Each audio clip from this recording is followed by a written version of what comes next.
Israel বেশি দিন টিকবে না, ভবিষ্যৎবাণী ইরানের সর্বোচ্চ নেতা আয়াতুল্লাহ খামেনির। মুসলিম বিশ্বকে এক হওয়ার আহ্বান।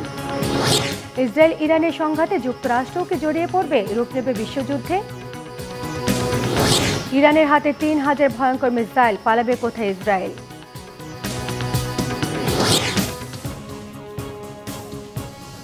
আসসালামু আলাইকুম, আমন্ত্রণ জানাচ্ছি বাংলা ভিশন ওয়ার্ল্ড নিউজ হেডলাইনে। এবারে বিস্তারিত সংবাদ। ইসরায়েল বেশি দিন টিকবে না, দেশটির বিরুদ্ধে প্রতিরোধ গড়ে তুলতে মুসলিম বিশ্বকে এক হওয়ার আহ্বান জানিয়েছেন ইরানের সর্বোচ্চ নেতা আয়াতুল্লাহ আলী খামেনি। তেল আবিবে ইরানের মিসাইল হামলা বৈধ বলেও মন্তব্য করেন তিনি।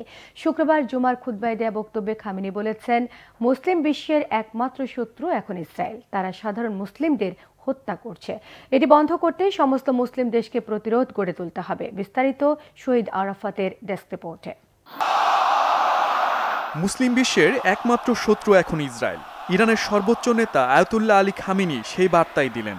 প্রায় 5 বছর পর জুমার খুতবায় অংশ নিয়ে ইসরায়েলের ভয়াবহ বর্বরতার কথা তুলে ধরলেন খামেনি। বললেন, ফিলিস্তিন থেকে লেবানন ইসরায়েল গুপ্ত হত্যা চালিয়ে সাধারণ মানুষদের হত্যা করছে, মুসলিমদের মধ্যে বিভাজন এবং ঘৃণা ছড়িয়ে দেওয়ার চেষ্টা করছে।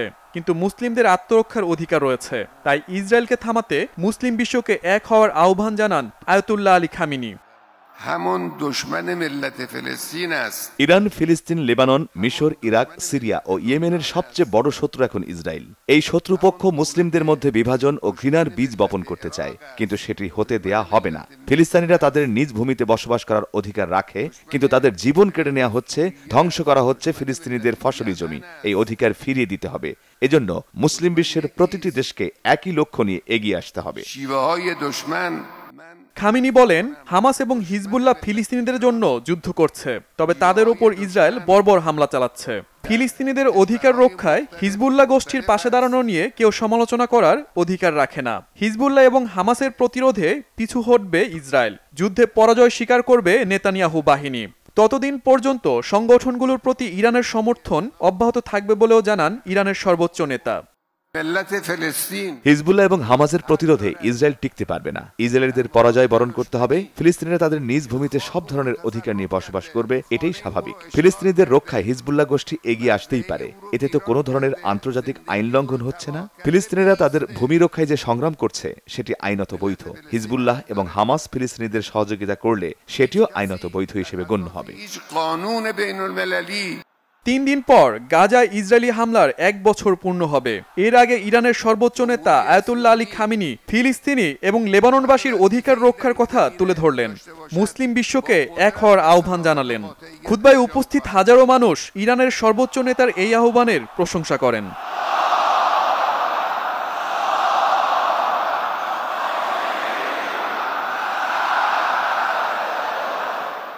শহীদ Arafat, Bangla Vision news desk. লেবাননে স্থল অভিযানে থাকা আরো 17 সেনাকে হত্যার দাবি করেছে হিজবুল্লাহ। লেবানন এবং ফিলিস্তিনে দখলদার ইসরায়েলের অব্যাহত গোলাবর্ষণে 24 ঘন্টায় নিহত হয়েছে 55 জনেরও বেশি। লেবাননের দক্ষিণ সীমান্তে বিমান হামলার সহায়তায় ইসরায়েলের স্থলবাহিনী তাণ্ডব চালালেও তুমুল প্রতিরোধ গড়েছে হিজবুল্লাহ যোদ্ধারা। এক বিবৃতিতে হিজবুল্লাহ দাবি করেছে, বৃহস্পতিবার সীমান্তে 6টি পয়েন্টে ব্যাপক সংঘর্ষ হয়েছে। মারুন আল রাস গ্রামে ঢুকতে গেলে বোমা বিস্ফোরণে নিহত হয় অন্তত 17 ইসরায়েলি সেনা। এ নিয়ে 48 ঘন্টায় কমপক্ষে 25 ইসরায়েলি সেনা নিহত হলো। এদিকে লেবাননের রাজধানী বৈরুতে এ যাবৎকালে সবচেয়ে ভয়াবহ বিমান হামলা চালিয়েছে ইসরায়েল। নির্বিচার বিমান হামলায় 24 ঘন্টা হত্যা করা হয় অন্তত 37 লেবাননবাসীকে, আহত 150 জনেরও বেশি। শুক্রবার ভোরে দুবাই থেকে যাওয়া যাত্রীবাহী বিমান অবতরণের পরপরই গোলার আঘাতে কেঁপে ওঠে বৈরুত বিমানবন্দর। এদিকে ফিলিস্তিনের গাজা এবং পশ্চিম তীরে হামলার তীব্রতা বাড়িয়েছে ইসরায়েল। হামাজের শীর্ষ নেতা আল রাজেক ওফিকে হত্যার দাবি করা হয়েছে। পশ্চিম তীরের তুল কারিম শরণার্থী শিবিরে বিমান হামলায় হত্যা করা হয়েছে অন্তত 18 ফিলিস্তিনিকে। এতে 12 মাসে হত্যার শিকার ফিলিস্তিনির সংখ্যা হচ্ছে 42,000-এরও কাছাকাছি। ইসরায়েল ইরান উত্তেজনায় যুক্তরাষ্ট্রের সরাসরি জড়িয়ে পড়ার শঙ্কা ঘুরছে।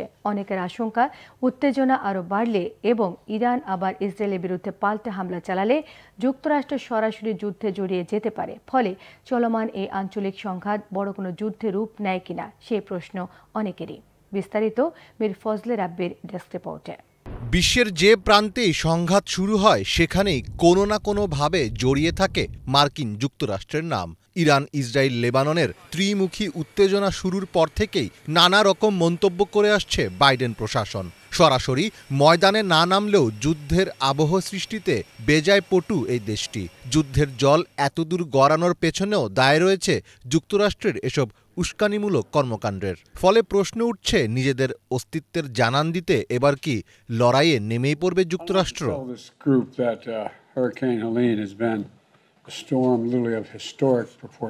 ইসরায়েল ও ইরানের মধ্যকার উত্তেজনায় যুক্তরাষ্ট্র সরাসরি জড়িয়ে পড়ার শঙ্কা দেখা দিয়েছে। বিশেষ করে ইরান যদি ইসরায়েলি জবাবের রেশ ধরে মার্কিন স্বার্থে আঘাত হানে তবে যুক্তরাষ্ট্রের জড়িয়ে পড়ার আশঙ্কা ব্যাপকভাবে বাড়বে এবং অনেকেই আশঙ্কা করছেন সেই সময় এসেও গেছে। ওয়াশিংটন আশঙ্কা করছে উত্তেজনা আরও বৃদ্ধি পেলে এবং ইরান যদি আবার ইসরায়েলের বিরুদ্ধে পাল্টা হামলা চালায় তাহলে যুক্তরাষ্ট্র সরাসরি যুদ্ধে জড়িয়ে পড়তে পারে। আর এক্ষেত্রে অন্যতম ফ্যাক্টর তেল। বিশেষজ্ঞদের মতে ইরান মার্কিন স্বার্থে আঘাত হানার জন্য বেছে নিতে পারে সৌদি আরবকে। সৌদি আরবে তেল উৎপাদনকারী স্থাপনার উপর ইরান হামলা করলে হাত পা গুটিয়ে বসে থাকবে না যুক্তরাষ্ট্র, কেননা অন্যান্য বিদেশি শক্তির তুলনায় এই অঞ্চলে যুক্তরাষ্ট্রের সামরিক উপস্থিতি সবচেয়ে বড় এবং তারা ইতোমধ্যে সংঘাতে পরোক্ষভাবে জড়িত।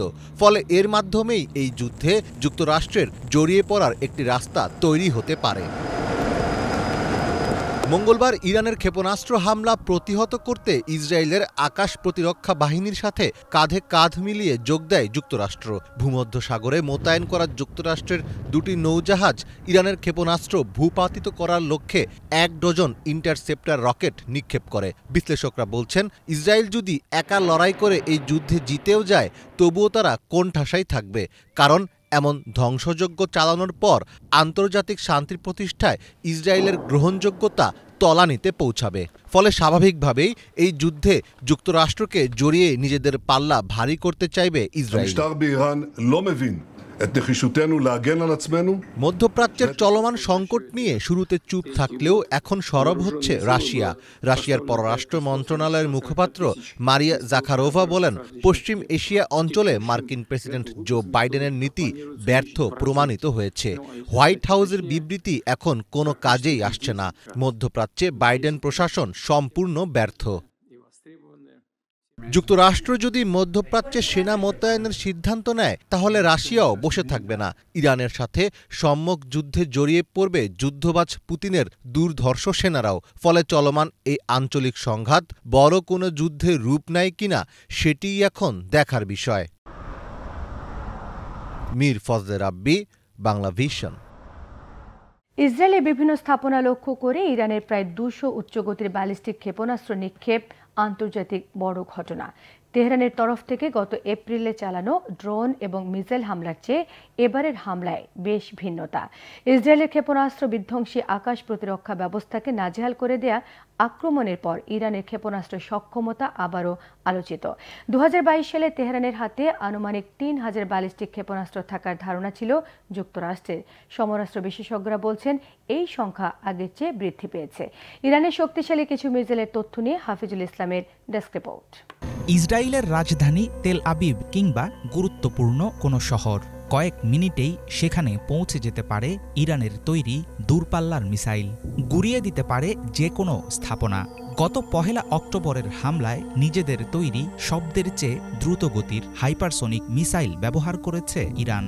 চলমান পরিস্থিতিতে নতুন করে আলোচনায় উঠে আসছে দেশটির ক্ষেপণাস্ত্র সক্ষমতা। পুরোদমে যুদ্ধ শুরু হলে ইরান কি ব্যবহার করবে ভয়ঙ্কর সব মিসাইল? উত্তর কোরিয়া ও রাশিয়ার প্রযুক্তি অনুসরণ করে তৈরি হয়েছে ইরানের বেশিরভাগ ক্ষেপণাস্ত্র। মাঝারি ও দূরপাল্লার এসব মিসাইলের মাঝে আছে ব্যালিস্টিক ও ক্রুজ মিসাইল। 2022 সালে যুক্তরাষ্ট্রের করা হিসাব অনুসারে বিভিন্ন পাল্লার 3000-এর বেশি ব্যালিস্টিক ক্ষেপণাস্ত্রের মালিক ইরান। বর্তমানে আরও বেশি হবে এই সংখ্যা। ইরানের আলোচিত মিসাইলের মাঝে শাহাব সিরিজ অন্যতম। শত্রু শিবিরে আতঙ্ক সৃষ্টিকারী এই মিসাইলের গতি ঘণ্টায় প্রায় 9000 কিলোমিটার, বহন করতে পারে প্রায় 1200 কেজি বিস্ফোরক। ক্ষেপণাস্ত্রটির পাল্লা সর্বোচ্চ 2000 কিলোমিটার। ইরানের ভান্ডারে থাকা আরেকটি ভয়ঙ্কর অস্ত্রের নাম সেজ্জিল। সলিড ফুয়েলে চালিত মিসাইলটির সর্বোচ্চ গতি ঘণ্টায় প্রায় 14,000 কিলোমিটার।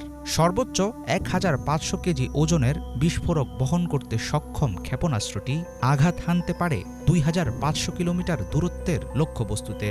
খুররাম শাহ নামের আরেক ইরানি ক্ষেপণাস্ত্র প্রতি ঘণ্টায় যেতে পারে প্রায় 9,000 কিলোমিটার। সর্বোচ্চ 1,800 কেজি বিস্ফোরক বহন করতে সক্ষম এই মিসাইলটির পাল্লা 2,000 কিলোমিটার। সেজ্জিল সিরিজের আরেকটি সংস্করণের নাম টিয়াম। এই সিরিজের কিয়াম-1 মিসাইলের গতি ঘণ্টায় 6,100 কিলোমিটার। 800 কিলোমিটার দূরের লক্ষ্যবস্তুতে আঘাত হানতে সক্ষম ক্ষেপণাস্ত্রটি বহন করতে পারে 750 কেজি বিস্ফোরক। গাইডেড মিসাইল নিয়ে অনেক দিন ধরেই কাজ করছে ইরান। তেমনই এক ক্ষেপণাস্ত্র হচ্ছে ফাতাহ 110। এই সিরিজের ক্ষেপণাস্ত্রগুলো সামরিক স্থাপনা ধ্বংস করার ক্ষেত্রে যোগ্যতার প্রমাণ দিয়েছে। ঘণ্টায় প্রায় 4,300 কিলোমিটার গতির এই মিসাইলটি আঘাত হানতে পারে 300 কিলোমিটার দূরের লক্ষ্যবস্তুতে। বহন করে 50 কেজি ওজনের বিস্ফোরক। চলতি বছরের পূর্বে ব্যবহার করা ইরানের ইমাদ ও গদর ক্ষেপণাস্ত্র শব্দের চেয়ে 6 গুণ বেশি গতিসম্পন্ন। এসব মিসাইল ইরান থেকে ইসরায়েলে পৌঁছাতে সময় নিত মাত্র 12 মিনিট। গতি ছিল ঘণ্টায় 4,600 মাইলের বেশি। ইরানের দাবি অনুসারে এবারের আক্রমণে দেশটি ফাতেহ সিরিজের আরও দ্রুতগতির হাইপারসোনিক ক্ষেপণাস্ত্র ফাতেহ 2 মোতায়েন করেছিল, যেগুলোর সর্বোচ্চ গতিবেগ ঘণ্টায় প্রায় 10,000 মাইল। ইসরায়েলের আকাশ প্রতিরক্ষা ব্যবস্থা আধুনিক হলেও অল্প সময়ে বেশি সংখ্যক ক্ষেপণাস্ত্র সামাল দিতে হিমশিম খায় তেল আবিব। বিভিন্ন সময়ে করা ইরানের দাবি অনুসারে বলা যায়, সরাসরি যুক্তরাষ্ট্রে হামলা চালাতে না পারলেও মধ্যপ্রাচ্যে আমেরিকার যে কোনো ঘাঁটিতে আক্রমণে সক্ষম তাদের মিসাইল। তেহরান থেকে তেল আবিবের দূরত্ব প্রায় 2,000 কিলোমিটার। ফলে ইরানি দূরপাল্লার ক্ষেপণাস্ত্রগুলো যে কোনো সময় ইসরায়েলে চালাতে পারে ভয়ঙ্কর তাণ্ডব। হাফিজুল ইসলাম, বাংলা ভিশন। দেশের সার্বভৌমত্ব ক্ষুণ্ণ করার অপচেষ্টা হলে শত্রু রাষ্ট্রে পারমাণবিক হামলার হুমকি দিয়েছেন উত্তর কোরিয়ার সর্বোচ্চ নেতা কিম জং উন। প্রতিবেশী দক্ষিণ কোরিয়ার সামরিক মহড়া থেকে কিম জং উনকে ক্ষমতা উচ্ছেদের হুমকির জেরে এই প্রতিক্রিয়া এলো। শুক্রবার সামরিক বাহিনীর বিশেষ অপারেশন ইউনিটের প্রশিক্ষণ পরিদর্শন করেন উত্তর কোরিয়ার নেতা কিম জং উন। তিনি জানান, সার্বভৌমত্ব ক্ষুণ্ণ হলে শত্রু রাষ্ট্রের বিরুদ্ধে যে কোনো ধরনের হামলা, এমনকি পারমাণবিক আঘাত হানতেও কুণ্ঠাবোধ করবে না উত্তর কোরিয়া। এজন্য ধারণার থেকেও বেশি প্রস্তুতি নিয়ে তৈরি আছে উত্তর কোরিয়ার সামরিক বাহিনী। প্রস্তুত আছে পারমাণবিক বোমাও। দক্ষিণ কোরিয়া এবং যুক্তরাষ্ট্রের প্রতি ইঙ্গিত করে সার্বভৌমত্ব লঙ্ঘনের মতো বোকামি বা বেপরোয়া আচরণ থেকে বিরত থাকার হুঁশিয়ারি দিয়েছেন কিম জং উন। 1 অক্টোবর সামরিক মহড়া এবং কুচকাওয়াজের আয়োজনে দেয়া বক্তব্যে উত্তর কোরিয়াকে হুমকি দিয়েছিলেন দক্ষিণ কোরিয়ার প্রেসিডেন্ট ইউন সুক ইয়োল। ওই কুচকাওয়াজে অংশ নেয় দক্ষিণ কোরিয়ার মিত্র যুক্তরাষ্ট্রের সেনারা। ছিল পারমাণবিক বোমা বহনকারী মার্কিন বিমান B-52 বোম্বার। বেতন ভাতা 62% বাড়ানোর আশ্বাসে 3 মাসের জন্য ধর্মঘট স্থগিত করেছে যুক্তরাষ্ট্রের বন্দর শ্রমিকরা। এতে অচলাবস্থা কেটে প্রাণ চাঞ্চল্য ফিরছে পণ্য খালাস এবং আমদানি রপ্তানি কার্যক্রমে। মেরিল্যান্ডে এন্ড্রুজ সামরিক ঘাঁটিতে সাংবাদিকদের প্রশ্নের জবাবে শ্রমিক ধর্মঘট অবিলম্বে প্রত্যাহারের আহ্বান জানান মার্কিন প্রেসিডেন্ট জো বাইডেন। সেই সঙ্গে বন্দর কর্তৃপক্ষকেও আন্তরিক হবার তাগিদ দেন। এর প্রভাবে বৃহস্পতিবার অস্থায়ী সমঝোতা হলে ধর্মঘট স্থগিতের ঘোষণা আসে। শ্রমিক সংগঠন ইন্টারন্যাশনাল লংশোরম্যানস অ্যাসোসিয়েশন ILA আর বন্দর নিয়ন্ত্রক কর্তৃপক্ষের জোট ইউম্যাক্সে দীর্ঘ দর কষাকষির পর 6 বছরে 62% মজুরি বাড়ানোর সমঝোতা হয়েছে। আগে শ্রমিক সংগঠনগুলোর পক্ষ থেকে মজুরি 77% বাড়ানোর প্রস্তাবে বন্দর নিয়ন্ত্রক কর্তৃপক্ষ 50% বাড়াতে রাজি হয়েছিল। নতুন এই চুক্তির আওতায় সিনিয়র শ্রমিকরা ঘণ্টা প্রতি $63 পাবেন, যা আগে ছিল $39। অস্থায়ী চুক্তি হলেও জানুয়ারি 15 তারিখের মধ্যে চূড়ান্ত সমঝোতা না হলে আবারও ধর্মঘটে নামার হুমকি দিয়েছে শ্রমিক সংগঠনগুলো। গত 50 বছরের মধ্যে সমুদ্র বন্দর শ্রমিকদের এত প্রবল ধর্মঘটের মুখে পড়ল যুক্তরাষ্ট্র। চীনে জাতীয় দিবস উপলক্ষে টানা 7 দিনের ছুটি উপভোগ করছেন দেশটির মানুষ। ছুটিতে লাখ লাখ মানুষ পাড়ি জমিয়েছে বিভিন্ন গন্তব্যে। জাতীয় দিবসকে ঘিরে গোটা দেশকে সংস্কৃতি এবং ঐতিহ্যের আদলে সাজানো হয়েছে। পর্যটন নগরীগুলোতে দেওয়া হচ্ছে বিশেষ সুযোগ সুবিধা। বিস্তারিত ডেস্ক রিপোর্টে। চীনে জাতীয় দিবস উপলক্ষে গত 1 অক্টোবর থেকে টানা 7 দিনের ছুটি উপভোগ করছে বাসিন্দারা। জাতীয় দিবস ঘিরে পুরো দেশকে সংস্কৃতি এবং ঐতিহ্যের আদলে সাজানো হয়েছে। পর্যটন নগরীগুলোতে দেওয়া হচ্ছে বিশেষ সুযোগ সুবিধা, ফলে ছুটিতে লাখ লাখ মানুষ পাড়ি জমান বিভিন্ন গন্তব্যে। চীনের লিয়াওনিং প্রদেশে প্রায় 20,000 হেক্টর বিশাল ভূমিতে ফুটে উঠেছে শরতের রূপ। এসব প্রাকৃতিক দৃশ্য উপভোগ করতে চীনের জিনজিয়াংয়ে ভিড় করেছেন পর্যটকরা। ওদিকে চীনের হাইনান প্রদেশের উজিজো দ্বীপেও প্রকৃতির সাথে আনন্দে মেতে উঠেছেন কেউ কেউ।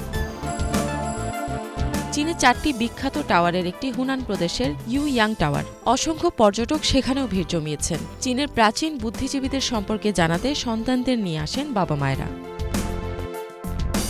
চীনের শানজি প্রদেশে সাংস্কৃতিক অনুষ্ঠানে গিয়েছেন কেউ কেউ। এই সময় শহরটির হানচেং উপভাষা, কিনকিয়াং অপেরা এবং প্রাচীন সুর উপভোগ করেন তারা। ওদিকে চীনের হুবেই প্রদেশে পুকুরে মাছ ধরার প্রতিযোগিতায় মেতেছেন অনেক পর্যটক। চীনের গানসু প্রদেশের লানচুতে নদীতে ভেড়ার চামড়ার ভেলায় ভেসে বেড়াচ্ছে অনেকে। কেউ কেউ খোলা বাজারে কেনাকাটা করছে, কেউ উপভোগ করছে স্থানীয় স্বাদের beef noodles. Hotel manager Zhou Yinming বলেন, জাতীয় দিবসের ছুটির প্রথম কয়েকদিনেই বিশেষ করে মধ্যাহ্ন ভোজের সময় প্রচুর পর্যটক এসেছে। চীনের ঝেজিয়াং প্রদেশের হুজোতে হেলিকপ্টার থেকে শহরের দৃশ্য উপভোগ করার সুযোগ করে দেওয়া হয়েছে। ঝাংটং নামে এক পর্যটক বলেন, তার সুন্দর গ্রামগুলোকে ভিন্ন দৃষ্টিকোণ থেকে দেখার সুযোগ হয়েছে। শান্ত গ্রামাঞ্চলে এসে তার বেশ ভালো লাগছে। ইফাত জাহান, বাংলাভিশন। গণপ্রজাতন্ত্রী কঙ্গোয় নৌযান ডুবে প্রাণহানি হয়েছে অন্তত 78 জনের। অনেক মানুষের কোনো খোঁজ না পাওয়ায় মৃতের সংখ্যা আরও বাড়তে পারে বলে ধারণা করা হচ্ছে। দক্ষিণ কিভু প্রদেশের গভর্নর জানান, বৃহস্পতিবার কিভু হ্রদে উল্টে যাওয়া নৌযানটিতে কমপক্ষে 278 জন আরোহী ছিলেন। তাৎক্ষণিক উদ্ধার তৎপরতায় অন্তত 50 জন ডাঙায় উঠে আসেন। তার ধারণা, এই দুর্ঘটনায় মৃত্যুর সুনির্দিষ্ট তথ্য উপাত্ত হাতে পেতে প্রায় 3 দিন লাগতে পারে। প্রত্যক্ষদর্শীরা জানান, শান্ত হ্রদের পানিতে ভাসমান 2 তলা নৌযানটি আচমকা উল্টে যায়। নৌযানটি দক্ষিণ কিভু প্রদেশের মিনোভা শহর ছেড়ে আসা নৌযানটি ডুবে যাওয়ার সময় প্রাদেশিক রাজধানী গোমার তীর থেকে 328 ফিট দূরে ছিল। দুর্গম সড়ক পথ আর সরকারি বাহিনীর সঙ্গে বিদ্রোহীদের সংঘর্ষে উত্তপ্ত এলাকা এড়াতে উত্তরাঞ্চলে যাতায়াতের জন্য পানিপথ ব্যবহার করে থাকেন কঙ্গোবাসী। এই ছিল আজকের মতো। সঙ্গে থাকায় সবাইকে ধন্যবাদ।